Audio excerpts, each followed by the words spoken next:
Operation भेड़िया के बारे में। बहराइच जिले से खबर, जहां के महसी इलाके के लोग रात रात भर जागने को मजबूर हैं। इतना ही नहीं, कुछ ग्रामीणों ने अपने बच्चों को रिश्तेदारों के घर भी भेज दिया है, क्योंकि यहां पर भेड़ियों का खौफ है। हाथों में लाठी डंडे लेकर बहराइच के ये लोग अपने इलाकों में देखरेख कर रहे हैं, ग्रामीण रखवाली कर रहे हैं। कोई गन्ने के खेत में लाठियां चला रहा है तो कुछ लोग जोर जोर से चिल्लाते नजर आ रहे हैं। वजह साफ है कि हर हाल में आदमखोर भेड़िए को अपने गांव से दूर भगाना, जिससे उनके घर के मासूम सेफ रहें। हर ग्रामीण की जुबान पर बस एक ही बात, हम इसलिए जाग रहे हैं कि हमारे बच्चे महफूज रह सकें।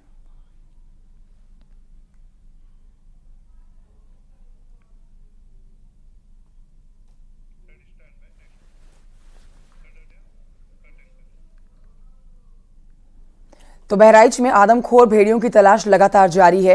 इस बीच आपको बताते हैं कि हालात का जायजा लेने के लिए प्रदेश के वन मंत्री अरुण सक्सेना बहराइच पहुंचे हैं। बहराइच में अब तक भेड़ियों के हमले में 8 बच्चों के साथ ही कुल मिलाकर 9 लोगों की मौत हो चुकी है। हालात तो ये हैं कि आदमखोर भेड़िए घर के अंदर के बच्चों को भी दांतों से दबाकर घसीट कर ले जा रहे हैं, जिसकी वजह से लोग रात रात भर जाग कर घर वालों की रखवाली कर रहे हैं। वन विभाग ने आदमखोर भेड़ियों को पकड़ने के लिए 12 टीमों का गठन किया है। बहराइच के 35 गांव भेड़ियों की दहशत में हैं। लोग सहमे हुए हैं। जिला प्रशासन की टीम लगातार कॉम्बिंग में जुटी हुई है।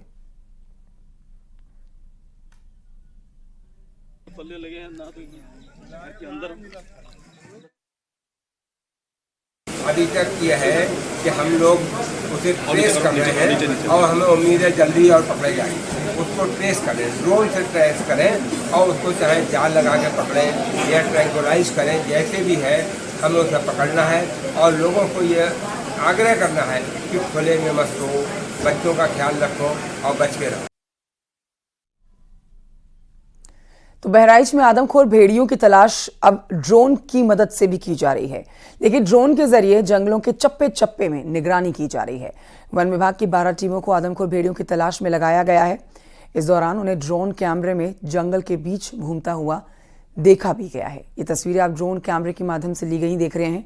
आप देख सकते हैं 1, 2, 3, 4 भेड़िए आपको ड्रोन के इस कैमरे में कैद हुए नजर आएंगे।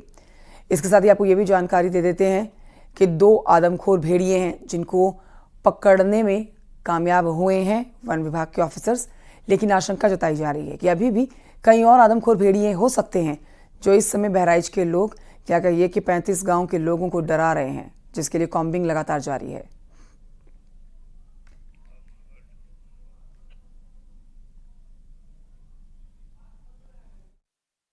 क्षेत्र में भेड़िए के द्वारा कई बच्चों की जो है हत्या कर दी गई है। कई बच्चों को उसने खा लिया, आदमखोर है। हम लोग उसी की सुरक्षा के लिए रात भर पहरा लगाते हैं।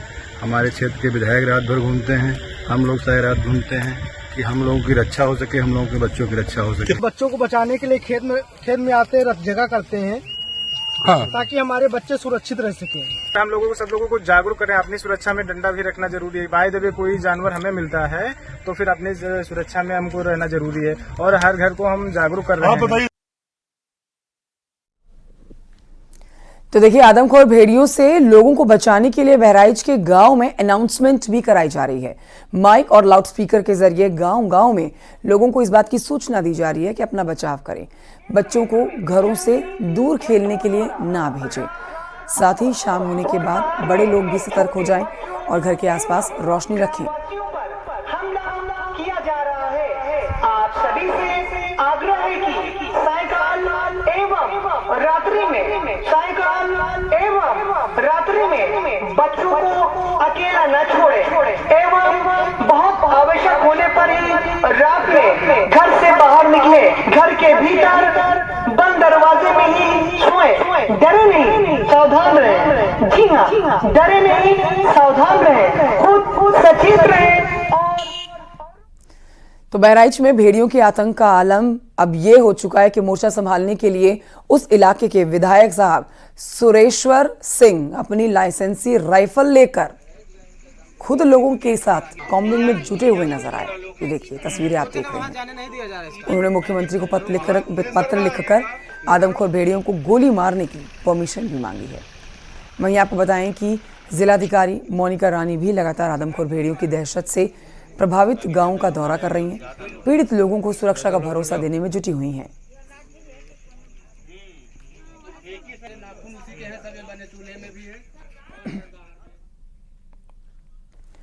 और आइए आगे बढ़ते हैं, कुछ और खबरें आप तक पहुंचाते हैं। बहराइच के बाद खबर चंदौली की आपको बता रहे हैं, जहां पर भारी बारिश का कहर देखा गया है। देखिए, सरकारी स्कूल में बारिश का पानी भर गया। हालात ऐसे हो गए कि बच्चों को पानी के बीच से होकर क्लासरूम तक गुजरना पड़ा।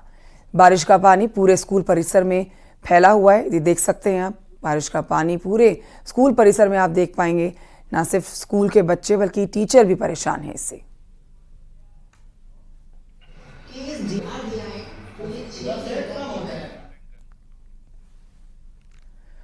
अगली खबर रायबरेली से है, जहां पर कुछ ऐसे हालात देखने को मिल रहे हैं जहां जिला अस्पताल के परिसर में बारिश का पानी जमा हो रखा है। लोग परेशान हैं। ये देखिए, अस्पताल के बाहर की तस्वीरें आपके सामने हैं, जहां पार्किंग होती है वाहनों की, वहां पानी भरा हुआ है। बारिश के बाद लोगों को पानी के बीच से होकर गुजरना पड़ रहा है। कुछ घंटे की बारिश ने अस्पताल का जो ये बाहर का नज़ारा बनाया है वो देखते ही बन रहा है।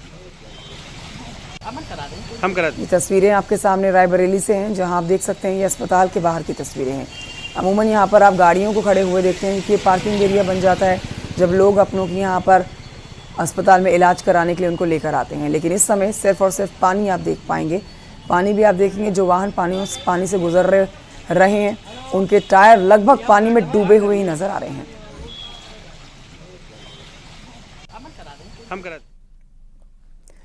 बढ़ते हैं आगे वाराणसी से खबर, जहां पर गंगा का जलस्तर बढ़ा हुआ है। ये बड़ा अपडेट आप ले लीजिए, क्योंकि लगातार बारिश हो रही है। इसके बाद अब गंगा जो है वो गंगा नदी उफान पर इस समय देखी जा रही है। बारिश के पानी के चलते ही गंगा किनारे रह रहे लोगों को दिक्कतें भी होने लगी हैं। ये तस्वीरें आपके सामने गंगा घाट से आप देख रहे हैं। काशी से तस्वीरें हैं, जहां गंगा नदी अब उफान पर है।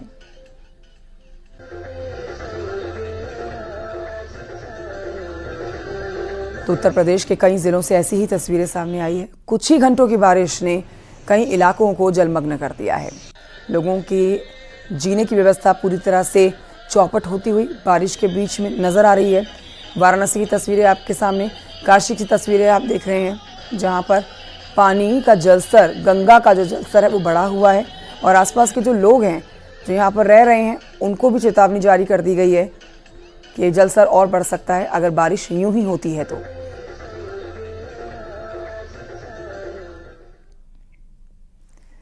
अब आपको दिखाते हैं प्रयागराज की तस्वीरें। देखिए, प्रयागराज से भी कुछ ऐसी ही तस्वीरें सामने आई है।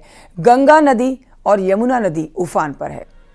ये पुल आप देख रहे हैं जो कितना ज्यादा पानी में समाया हुआ नजर आ रहा है।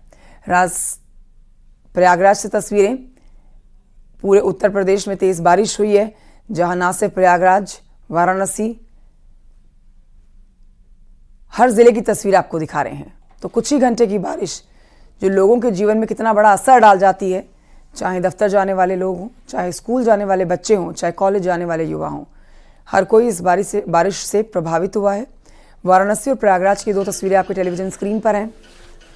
प्रयागराज का जो पुल देख रहे हैं आप, इसके पिलर जो आप देख रहे हैं, ये और दिनों की तुलना में इस समय पानी में ज़्यादा डूबे हुए आपको नजर आएंगे, क्योंकि जलस्तर नदी का बढ़ा हुआ है। गंगा नदी का जलस्तर बढ़ा हुआ है, जिसकी वजह से ब्रिज के पिलर जो हैं पानी में ज़्यादा समाये हुए आपको नजर आएंगे।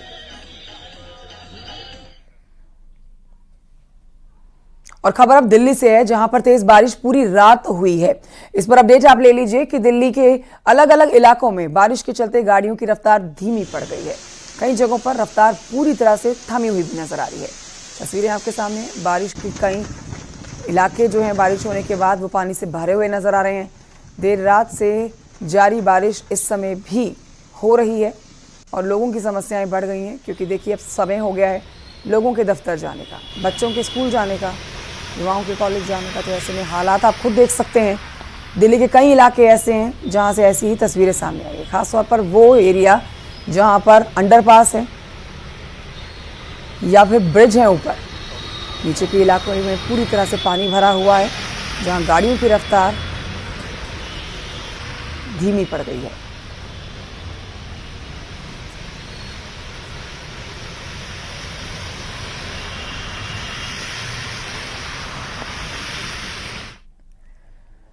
कुशीनगर में 2 बच्चियों की तालाब में नहाते समय डूबने से मौत हो गई। ये बड़ी खबर आपको बता रहे हैं। हादसा कसिया थाना के रामपुर चरगाहा गांव का है। दोनों बच्चियों की जो उम्र है वो 12 साल की बताई जा रही है, जिसमें अमरगिरी और 10 साल की काजल है। 12 साल के लगभग दोनों की उम्र है। छोटी बच्चियां तालाब में नहाने गई थी, हादसे का शिकार हो गई। दोनों बच्चियों की तालाब के पानी में डूबने से मौत हो गई है। बच्चों की मौत के बाद पूरे घर परिवार में, गांव में इस समय शोक की लहर है। कसिया CHC में डॉक्टरों ने दोनों बच्चियों को मृत घोषित किया है।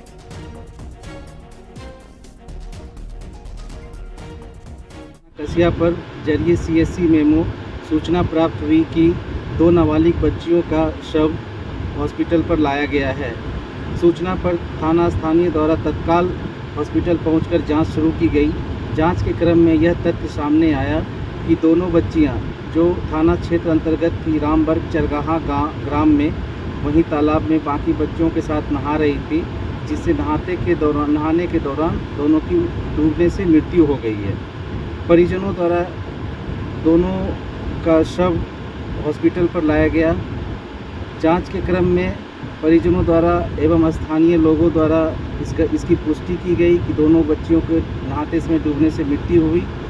स्थानीय पुलिस द्वारा शव का पंचायतनामा किया गया एवं अग्रिम विधिक कार्रवाई की जा रही है। मौके पर शांति व्यवस्था कायम है। बढ़ते आगे सुल्तानपुर से खबर, जहां पर सराफा की दुकान में हुई डकैती से कारोबारियों में आक्रोश है।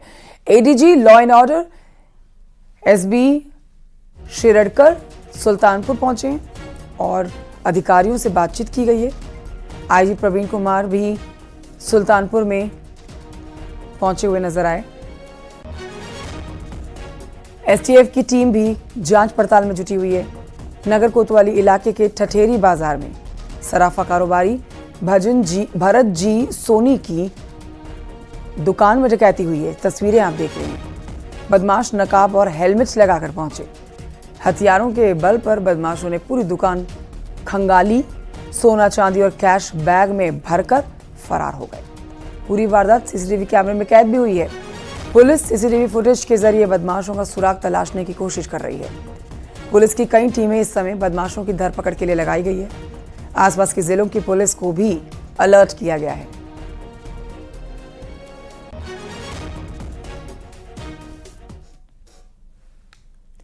उधर बुलंदशहर में रोडवेज बस और कार के बीच में जोरदार टक्कर हो गई है।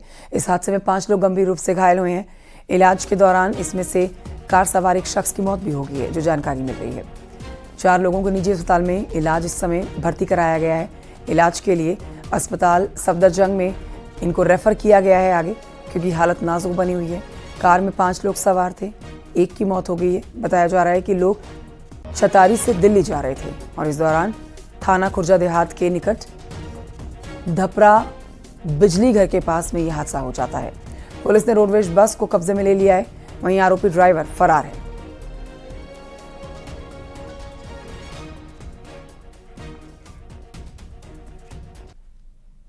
शाहजहांपुर की पुलिस ने रेप के आरोपी को गिरफ्तार किया है। पीड़िता की शिकायत पर पुलिस ने केस दर्ज कर लिया है और पीड़ित लड़की को मेडिकल के लिए भेजा है।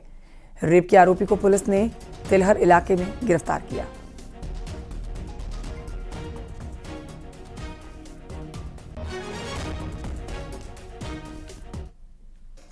और आइए बढ़ते हैं आगे। प्रतापगढ़ की खबर आपको बताते हैं। एनकाउंटर में 2 शातिर लुटेरे के पैर में गोली लगी है, जिनके पास से पुलिस ने सामान भी बरामद किया है। इन दोनों को गिरफ्तार कर लिया है। इनके पास से पुलिस ने 2 तमंचे, कारतूस बरामद कर लिए हैं। रानीगंज कोतवाली के दमदम नहर पुलिया के पास ये एनकाउंटर हुआ। गिरफ्तार लुटेरों के ऊपर लूट, हत्या का प्रयास जैसे दर्जन भर संगीन मुकदमे दर्ज हैं। ये बदमाश प्रतापगढ़, प्रयागराज, जौनपुर में लूट की कई घटनाओं को अंजाम दे चुके हैं। दोनों बदमाशों को इलाज के लिए मेडिकल कॉलेज में भर्ती कराया गया है, जहां इलाज के बाद अब दोनों को प्रयागराज रेफर कर दिया गया है। पुलिस के अनुसार बदमाश सौरभ के ऊपर 25,000 का इनाम भी घोषित है।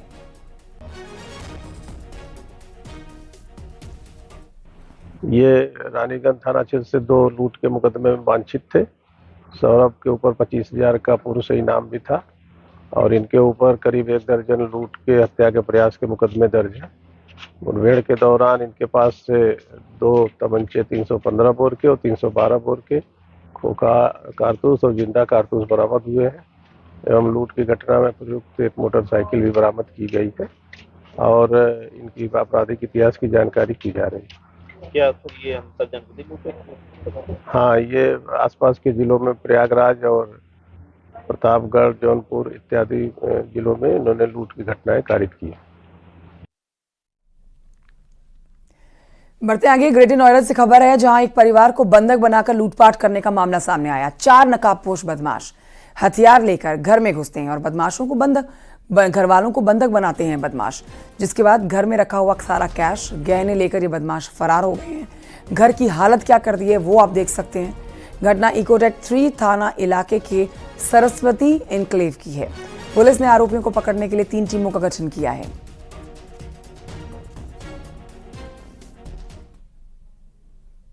दिनांक 28 अगस्त को थाना इकोटेक में कुलेसरा क्षेत्र में वादी द्वारा बताया गया कि वह मकान पर नहीं थे।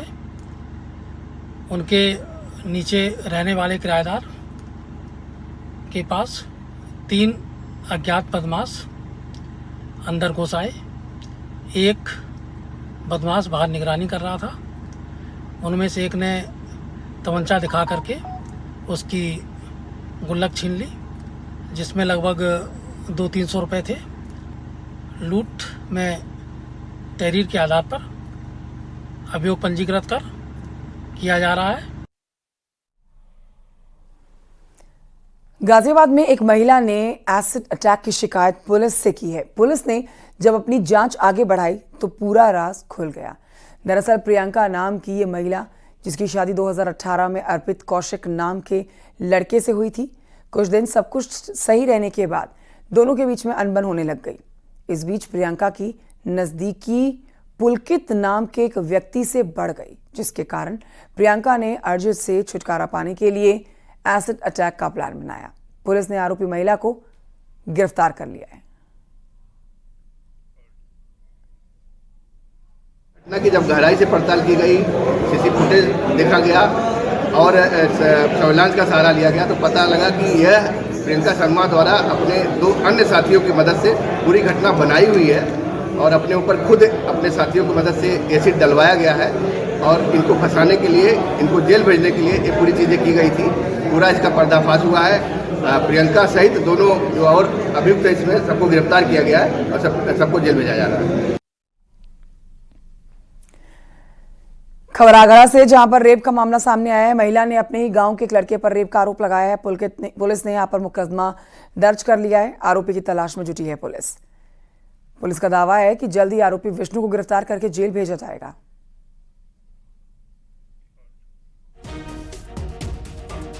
कर्मपुत्र विष्णु के द्वारा आज दिन में प्रातःकाल लगभग 10 बजे खेत में खींच कर ले जाकर उसके साथ दुष्कर्म किया गया है। प्रार्थना पत्र के आधार पर तत्काल थाना बसैया रेला पर मुकदमा पंजीकृत कर लिया गया है। पीड़िता का 161 का बयान दर्ज कर मेडिकल परीक्षण के लिए रवाना कर दिया गया है। अभियुक्त की गिरफ्तारी हो दबिश दी जा रही है। टीमें गठित कर दी गई हैं। जल्द से जल्द गिरफ्तार कर न्यायालय के समक्ष पेश किया जाएगा। शांति व्यवस्था संबंधित कोई समस्या नहीं है। अमेठी की गौरीगंज नगर पालिका की बड़ी लापरवाही सामने आई है, जहां पानी निकासी ना होने के चलते पोस्टमार्टम हाउस तालाब में तब्दील हो गया। ये पोस्टमार्टम हाउस की तस्वीरें आप देख रहे हैं। शवों का पोस्टमार्टम कराने आए परिजनों को कई फीट पानी में चलकर पोस्टमार्टम हाउस तक जाना पड़ा है, जिससे उन्हें भारी परेशानियों का सामना करना पड़ा। इतना ही नहीं, पोस्टमार्टम हाउस के पास मौजूद पार हाउस और एक गांव में भी घुटनों तक पानी भरा हुआ देखा गया। पोस्टमार्टम हाउस के केयरटेकर के मुताबिक बगल में नाला बंद होने के कारण पोस्टमार्टम हाउस में घुटनों तक पानी भरा हुआ है। नगरपालिका से शिकायत के बाद समाधान नहीं हो रहा है, ये भी बताया गया।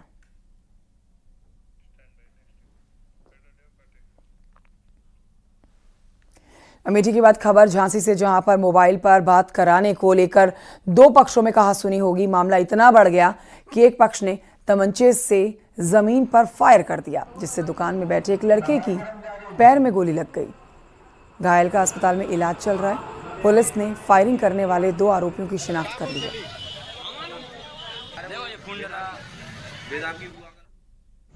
सहदेव परिहार को तत्काल हॉस्पिटलाइज कराया गया। वहाँ पर उसकी हालत सामान्य है और खतरे से बाहर है। सहदेव राजपूत के परिजनों से तहरीर प्राप्त कर FIR पंजीकृत की जा रही है तथा जो दोनों लड़के आए थे उनको चिन्हित कर लिया गया है। यथाशीघ्र उनको गिरफ्तार करते हुए अग्रिम वैधानिक कार्रवाई की जाएगी।